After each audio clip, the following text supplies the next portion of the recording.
Okay, well, welcome to the last hour of SNIA's SDC 2025. I'm John Carlsen, an independent contractor doing business as Syncopated Systems. Just in case you don't know me, I started my career working in and out of video games a lot. I was lucky enough to work at Atari for Atari's founder, Nolan Bushnell. Activision, when it was still in this area. I was there during the hostile takeover at Activision. Helped to move Iguana Entertainment from the valley here all the way out to Austin, Texas. Became part of Acclaim Entertainment. I worked at Acclaim's coin-op division while that was still in business. And about 15 years ago, spent some time at Sony's PlayStation division. Got to design a small PlayStation for a niche market. Outside of video games, I've also worked in AV. We had a little company here in Fremont called MediaVision. We were making PC audio cards and CD-ROM kits back in 91, 92. I also worked for a company called Sigmatel in Austin, helping to introduce a system-on-chip for portable MP3 players. We were working with Apple trying to get that designed into the first iPod, but one of the chips wound up getting into the first generation iPod Shuffle. Let's see, I also taught video game scripting at Austin Community College. And as an independent contractor, I've had a lot of different, lot of different variety in games, transportation, machine control. I've done a lot of volunteer work. I volunteer a lot with the IEEE. The United States Air Force Auxiliary Civil Air Patrol, involved with the Palo Alto Airport Association, which is having an open house at the airport. If you're local, that's on September 28th. I also volunteer with the local science fair, which is coming up in March. Last year and the year before, I was the chair of the IEEE Consultants Network of Silicon Valley, and continue to be a director there. And I'm also involved in the IEEE Silicon Valley Technology History Committee. Before COVID, I made a habit of speaking at conferences like this about every 2 years. The last conference I spoke at was SDC 2019, and so I'm very happy to be back here at one of my favorite conferences. So, why talk about storage for video games? Well, let me try that again. Games are fun and they bring people together. Games are also big business. The industry has trends up and down just like any other, but overall it's upward. And it seems to just keep on growing. Many of the early companies have really now consolidated into three big ones that really control the whole game console market, and the industry is always hungry for new technologies. Big budget games need big distribution media. The current market is approaching practical limits, has been for a number of years, and quite frankly, as an industry, we're going to need a bigger boat. So, a little bit of terminology. The game industry goes by many names, has over the years. We've talked about video games, TV games. In the early days, we've had coin-operated games, TV games. Some were single game units you plug into a TV. And then we got consoles with replaceable media. We've got computer games and computer entertainment. Sony, for example, up the peninsula, used the name Sony Computer Entertainment from 1993 to 2016. And now we generally use the term interactive multimedia or interactive entertainment. Another example is Sony again. They've changed their name to Sony Interactive Entertainment. And that's the PlayStation division since 2016. Brief history on video games. 1972 was really when things took off. There was a bar top prototype of Pong. It was shown here at Sunnyvale at a bar called Andy Capp's. And, They put it out there, and they got a call from the bar saying, hey, this stupid thing broke, come fix it. And they thought, oh no, we've got another failure here. It turns out they came down to the bar. The only thing that broke about it was the coin box got full of coins. They couldn't jam any more quarters into it. Yeah, and so that was a welcome change. The year before, they had tried commercializing a game called Space War into a cabinet called Computer Space. It was just too complex, too abstract. People didn't get it. And then in September, Magnavox released their TV game called the Magnavox Odyssey. 1976, that changed a few things. Instead of having these dedicated single game units, we now had, for the first time, replaceable game media with the Fairchild Video Entertainment System that was developed with a license from a company called Alpex, and that was developed by the late Jerry Lawson right here in the Valley for Fairchild. While designing that, they influenced the design of the Atari video computer system, later known as the Atari 2600. There were a lot of companies jumping into the market, and then in 1983 to 85, we had a video game crash, and that was generally caused by an oversupply of video game cartridges, a lot of them through pretty low quality. Just everyone was trying to get a piece of the market. It created an economic bubble. We've seen economic bubbles in technology before. After this, we saw the dot-com bubble. If you're watching what's going on with AI, some people are speculating this might create a bubble as well. This also drove the industry to protectionism. And one thing that Nintendo did that was really pretty smart, around 1985, they introduced their Nintendo seal of quality, and they also added a lockout mechanism to their console. So you had to license through Nintendo to get access to their manufacturing and their little security lockout chip. The game console media has grown in size. I generally use this exponential, logarithmic chart here to indicate the sizes. In the early years, we had many players. You might have remembered Mattel Intellivision, ColecoVision, Vectrex. There was Fairchild, Atari, Sega, big players back then. Now we're down to just the big three, Nintendo, Sony, and Microsoft. As I mentioned, 1976 started our removable media. We had the crash in 83. Then in 1990, about 91 to 97, that's when we started getting into the first optical discs, and that's where our media starts hockey sticking here, and we're able to get more and more game to the customer. Now in November, we're going to start the 49th year of replaceable media. So who are the big players? We've got Microsoft. You might have heard of them. They started in 1975 with their little homage to DEC BASIC, ported to the Altair 8800. They are, of course, the world's largest software maker by revenue. 1990, they entered computer games by offering the Microsoft Entertainment Packs. These were just software you buy down at the store. It runs on Windows.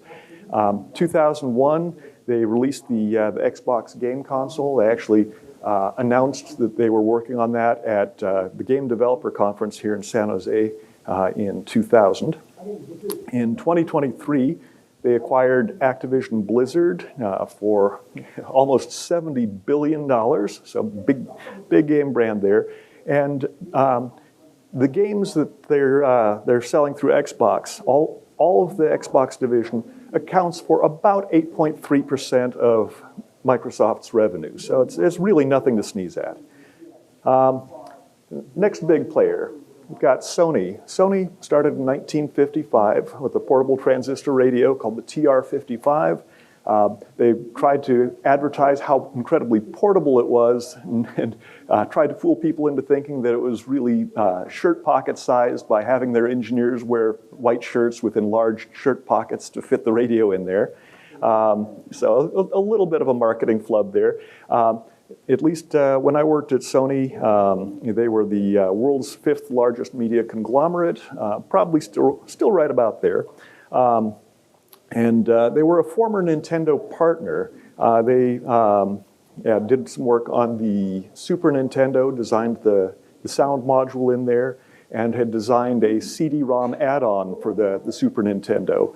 But then Sony said, hey, there's so much money in games, we want a piece of that. And then '94 introduced the PlayStation. Nowadays, the PlayStation division accounts for more than 1/3 of Sony's annual revenue. And then, of course, our third big player, you're probably familiar with, is Nintendo. Nintendo started in 1889, so they're now 136 years old. Nintendo, of course, is a games company, so 100% of its revenue is coming from making and selling games. Their revenue for this last fiscal year was pretty close to $8 billion. And I should also note that today is the 70th birthday of a voice actor named Charles Martinet. If you've ever heard Mario's voice, that's him. He was born right here in San Jose. So yeah, Mario's voice since 1991. So getting on to the market share. So we've seen the numbers. Here's how it stacks up. Annual revenues. Here's Nintendo's piece of the pie. Yeah, about 12%. Yeah, Microsoft, about 37% of the market. Now this is just looking at the revenues from console sales and sales of their own games for these consoles. And then Sony comes in and they're doing a pretty healthy trade. They've got about half the market right now. So that's a total between these three of close to $63 billion. I should also point out that this is a pretty conservative way to look at the market share between these. Some measures will include, say, total game sales for each console. This is just what's going to these three companies. I should also point out that about 20 years ago, it was a bit inverted. Nintendo owned about half of the market with their Wii. And that left Microsoft and Sony each with about 1/4 of the pie. So, giving it a little bit of perspective here, we have to look at what third parties are making on video games. So, those three companies that are making the consoles are only making about 1/4 of the total video game market. Which is about $224 billion if you take a look at the number from PricewaterhouseCoopers. So getting back to console media sizes and types by year, this is kind of an eye chart here with all of the different consoles that have released over the years. Each generation of console is generally about 5 to 6 years. As I mentioned before, we had some big partnerships between Nintendo and Sony on the Super Nintendo Entertainment System. Between Sony and Silicon Graphics for the Nintendo 64 that came after that one. Sega and Panasonic partnered together to create a gigabyte CD-ROM. Most CD-ROMs are nominally 650, 700 megabytes. And then Sony and MIPS, which was also part of Silicon Graphics as of about '93, they partnered together to create the PlayStation. So we can break that down a little bit into masked ROMs. So down in this box down here, that's masked ROMs, 1976, they lasted 2001. Then we get our optical discs up in this area here. There's a CD-ROM, DVD-ROM, and then Blu-ray up into here, yeah, going all the way into the upper right. And then we get into the silicon flash memory that Nintendo introduced with the Switch and the Switch 1, as you see down in the right side of that purple line. So let's take a look at some observations.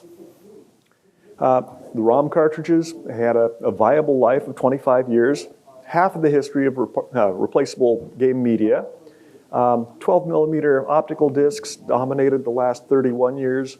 That first generation disc, CD-ROMs, that lasted only about 5 years.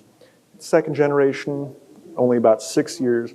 This third generation, the Blu-ray disc, that's been going for 19 years now. It's really pushing the limits of the original spec. I remember working on the PlayStation 3 in 2006. The spec was 100 gigabytes, since been extended to 128 gigabytes, and it really is overdue for replacement. So the game media growth is leveling off due to technological limits. What's the 12 millimeter referred to? Oh, sorry. I think that's a typo. I meant 12 centimeters. A regular CD-ROM, and there are some smaller discs as well that Nintendo used on one of their consoles.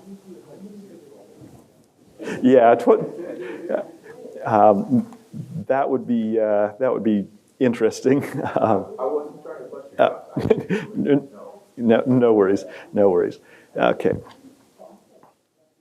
And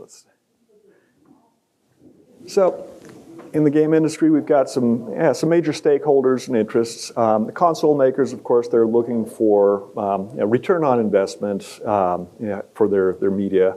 Trying to balance consoles and the same sales of games. They're using consoles really as a means to sell games, and that's where the profit is. And we've heard the term like selling razors and razor blades. If you're familiar with the term, some razor manufacturers would give away the razor so they could sell more razor blades, and you get the vendor lock-in there. We've got a lot of independent publishers and developers, and they're looking for low cost, some ease of development, return on investment. Distributors and retailers of games, they're looking to sell these games through their physical store or online stores. Consumers and players, they're concerned about fun. They're looking for fun, ease of use. Maybe you want to avoid some costs, hidden costs of the downloadable content, the downloadable games. And of course, there are the peers who, somebody gets a game, they're bragging about it, and that's kind of what helps to sell the games. There's a little bit of a kind of a post-consumer market as well for collectors and archivists, and they're really looking for some permanence in the media and resale value. So physical media versus downloads. A lot of games these days are downloaded, but there's still a huge use case for the physical media. So when we're talking about downloadable content, the smaller publishers and developers to the medium-sized publishers and developers, that's all distributed exclusively through downloads. But when we get into the larger budget games, those are the ones that we really want the large media for. And some of the use cases there are what we call a pack-in game. So when we sell a console, you'll have a game that's packed in there with the console. So you get this thing for Christmas or whatever, you plug it right in, and you're up and running. There's nothing to download, nothing to configure. It's all in the box. As I mentioned, the large, big budget games, they're all distributed on the disk because it's a lot of data. You don't want to download that, especially when we get into situations where a game is just released. When a game is released, it causes a huge problem for networks and network storage, and you get all kinds of traffic, and things just crash all the time. They really do. And I know here at SDC, I'm preaching to the choir. You know all about it. So Another use case is to reach the users with no or limited internet connection. And believe it or not, there are still markets like that. So when we talk about what makes for an ideal game media, what are some of the attributes? Yeah, of course we want it low cost, and not just for the distribution media, but we're also talking about the authoring tools, because there are a lot of developers that will not be able to develop for a platform if they can't afford the authoring tools. It used to be much more of a problem, way back in the day of ROM cartridges and early CD-ROM. We'll get to that in just a moment. We want high capacity for data distribution. So we had all kinds of trade-offs between storage and processing power. When processing power was low but storage was relatively inexpensive, we would do a lot of things like pre-rendering and just putting pre-rendered images onto the game. We want, of course, fast access and fast transfer. ROM cartridges were great for this. When we got into optical discs, it was really, things started to slow down a bit. And that's where we started seeing interstitial scenes being introduced into games. So yeah, you finish off a level, you're all excited, then there might be some monologue from one of the characters in the game. And that was done as a way to hide what's going on behind the scenes as we're very, very quickly trying to get what's on the disk into RAM. And then we want to have some capacity to save user data, read and write, to save the game's treasures, license keys, and historically, this has only been about 1% of the game payload. In the Super Nintendo days, I can tell you there was a little bit of SRAM on there with a battery, and that's where all that hid. Getting to a little bit of an aside here, I want to talk about authoring tools. So, the next button here. Can you go back to that last point you had? Yeah, the last point here about long data retention. Okay, let's see. So right now we've got Nintendo has come out with their Switch, and now second generation Switch 2, and all of that is distributed on small cards, and that is all flash based. And Nintendo's advertising saying, yeah, we expect the data retention on these to outlast the current generation of systems. But then after that, who knows? So we're not really sure how long that's really going to last, and that hasn't been very transparent. And honestly, I'm not all that hopeful. So when we talk about authoring tools, back in the 1990s, I saw in 1990, I was working at, like I said, the company called Activision. Mediagenic was the kind of the overall name, like Alphabet is the parent to Google today. Nintendo had a $60,000 big metal box sits on the desk. You need one of those for each programmer on your project. That locked out a lot of developers.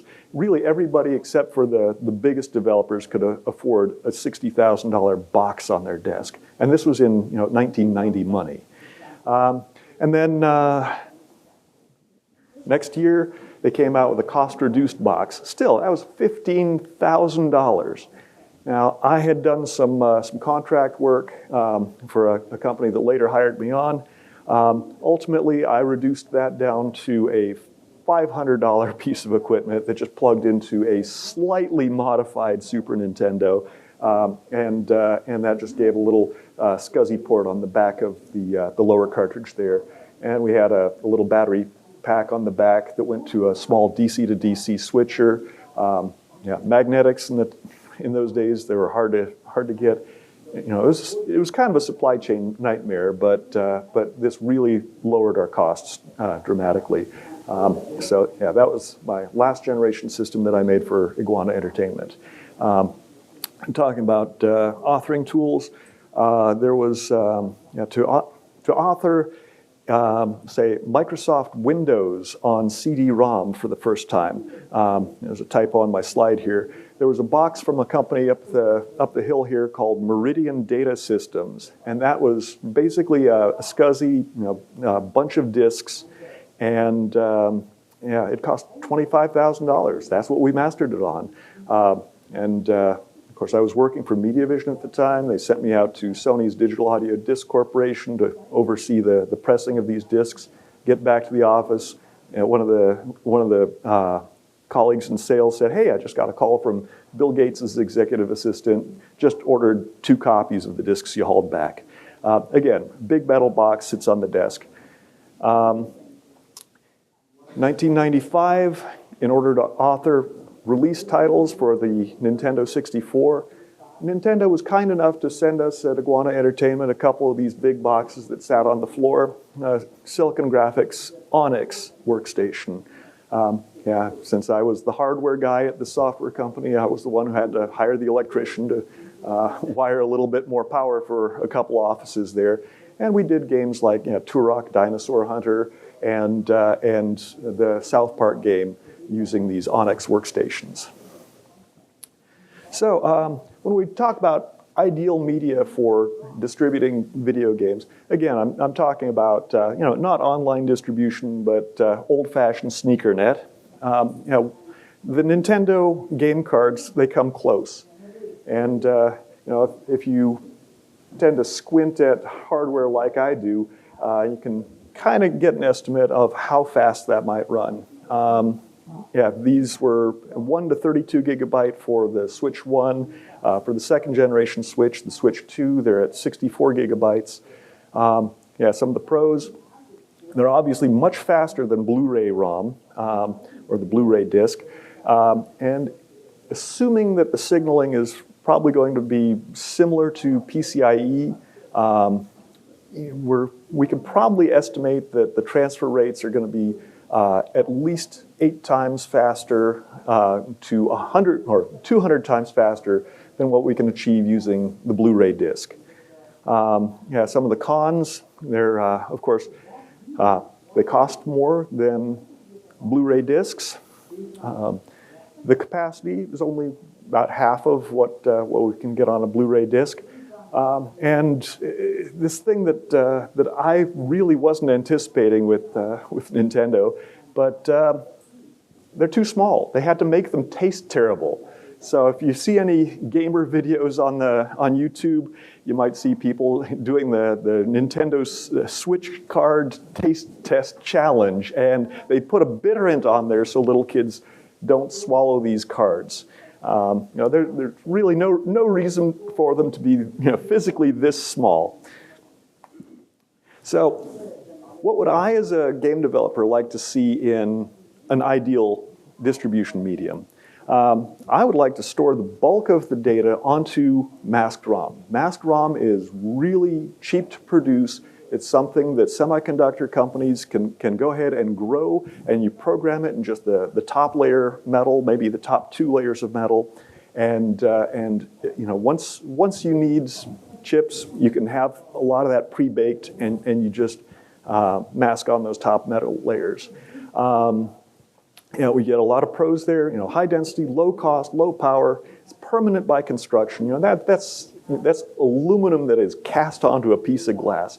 The costs are, or the cons are, long manufacturing lead time, and you can't correct mistakes. When Iguana Entertainment was absorbed by Acclaim, I got tasked with trying to fix some of their mistakes, and it was really ugly sometimes. So in addition to this masked ROM, I'd like to see perhaps a front-end controller with a little bit of flash, the system interface on that part. It doesn't have to be flash, it could be any sort of non-volatile memory. But the operation of the entire assembly should not depend on that memory. So if the non-volatile memory gets corrupted, the game should still play. And ideally, even if a lot of the controller fails, the game should still play. It would be really nice to have a patch table function. So if you've got some block in there that needs to be replaced after the ROM is cast, yeah, you can issue a patch, maybe have that downloadable or patchable by another cartridge. That would be a great thing that would be easy to implement for such a device. And also provide a little bit of user data save area. As I mentioned earlier, those Super Nintendo cartridges, many of them included an SRAM and a battery. And of course, we can make this physically too big to swallow, so it's suitable for all ages. You don't have to make it taste terrible. Who might make such a thing? Well, the masked ROM is something that really just about any semiconductor manufacturer can make. It doesn't have to be Intel or TSMC on the latest, greatest process. It's a mature technology. Smaller fabs can do it. And that opens things up to a lot of competition and hopefully lower prices through competition. Die stacking that Nintendo banked on for the Nintendo 64, that didn't really come to commercial fruition. They gambled, they lost. But Nintendo, they've got a rainy day fund, so they can afford to gamble on things like this. So maybe we can make it plainer. It doesn't have to be, say, as complex as chiplets. It can be just any type of multi-die packaging. And we can do chip scale packaging right onto a PCB, just like what Nintendo's doing for the Switch or micro SD cards. Flash or really any other type of non-volatile memory can be, like I say, in a multi-chip module, so we can use multiple different processes within one package. System interface, ideally similar to what we've got on the Nintendo Switch 2 or PCIe. And who's going to make it? Someone in SNIA, SDC, maybe even someone in this room. Yes, sir. Well, that would. Oh, okay. Yeah. The question is, what's the density of the masked ROM? Well, that would depend on the process technology used. But if you can imagine, say, compare with a static RAM. Static RAMs, you might use 5 or 6 transistors per bit cell. With a masked ROM, that really only needs 1 transistor, and you're using that as a diode. So that's 1 transistor per bit. If you imagine how much memory you can get in a static RAM on a given process, just multiply that by about 5 or 6. Okay, we jumped right into questions. Any other questions? Yes, sir. You mentioned the SRAM with the battery. How long does that last? What happens when the battery is gone? Okay, so the question is, when the cartridges had an SRAM with the battery, what happens when the battery's gone? So fortunately with static RAM, you can run the supply voltage pretty far down before you lose the data. And once that voltage gets down low enough, the data structure corrupts, and then you just can't retrieve that particular saved gain. But the little coin cells that were in the cartridge back in those days, that could really hold the data in there for a long time. I would say it's on the order of years or generations of game consoles. So we're talking single years to 5s of years. Sir. I worked for an SRAM for back in the 80s. Basically, you put a battery on a SRAM, and the battery lasts as long as it would. Okay, so the comment was. It's about what? It depends on the battery. Yeah. Ideally for you. Yeah, okay. The comment was from the SRAM manufacturer. The data is retained for the life of the battery. So it really stays in place a long time. And just kind of anecdotally, I've seen reports of people who have played games with a parent. The parent passes away. They find the game in the box years later, plug it in, and the saved game is right there. And it's like they're sitting there and their parent's still with them. Any other questions? Okay. Well, thank you for entertaining me for the last hour of SDC 2025. Oh, one more.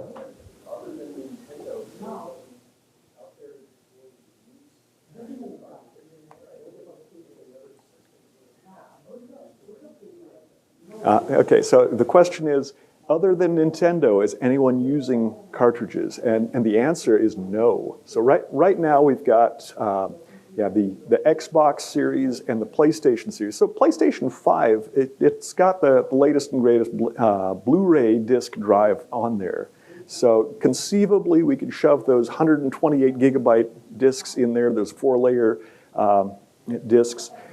But yeah, they just don't have a spot to plug in a cartridge. They sell hard, but they sell games as discs still, or? Yeah, still the 12-centimeter discs. Yeah. So hard drives. And with the PlayStation, there's like an SSD that plugs right in on a card. So it's some fairly modern hardware. And in that, you show that chart of the industry where like consoles were like 32% or 30% of the industry, right? And the rest of it is PC, I guess? So this is, I'm talking about just, Oh, okay. yeah, let me see if I can. Big pipe there. Yeah, but there we go. Okay. So yeah, on this one here, we're talking about just the console game market here, and there are a lot of PC gamers out there. That's a pretty huge market as well. Oh, so this I'm just talking about the console market here. console's $225 billion. You're talking about all the games that are sold. Oh yeah. Right. Yeah. So this may include I'm a little fuzzy on what exactly PricewaterhouseCoopers is reporting here, but yeah, this could include some PC gaming, but by and large, people who are playing games and buying games, they're buying it on consoles because it makes it really easy for people. Historically, the computer game market has been a fairly small portion, just because people who want to play games, they want something that's an easy path. They want to be able to turn on the TV, hit the button, play that game. They don't want to have to boot up a computer. They don't want to have to administer a computer, wait for updates to download. You just turn on the console and have it work. Okay. Yes, sir. How does Valve Steam Deck fit into your model? The Valve Steam Deck, that is a relatively new thing. That is probably included in the gray area here. I anticipate that that's going to become a larger player. Just because Valve is really making things easy, and portable between PCs and the Steam Deck as well. Any other questions, comments? Yes, sir. So there's kind of been this trend over the last several decades of game providers really wanting to sell you a licensed game rather than a game that you could own. So how do you think that will impact people's willingness to print a hard mask, hardwired memory? Okay, that is a good comment. And yeah, so the comment question was really about the companies wanting to sell you a license rather than a game that is something that you could say, archive or resell. I'm really disheartened by that.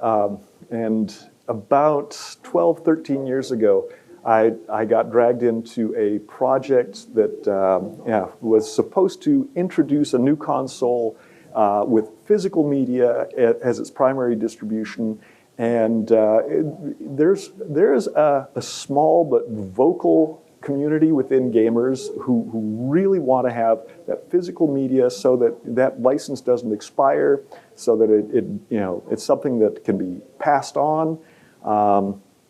Yeah, it's something that there's enough market demand that we really should see it out there. Nintendo, they've got their game cards with both the game card, and then there's the license key card. And so you can have a card that's just got a bunch of license keys on there, but when you buy a game from Nintendo, you can get it on the card and just shove it right in. And so that kind of satisfies those who really want that physical media. So I'm hopeful and hoping that we're going to see more and more physical media available so that we don't have these licenses that constantly expire. Anyone else? Okay, well, thank you very much.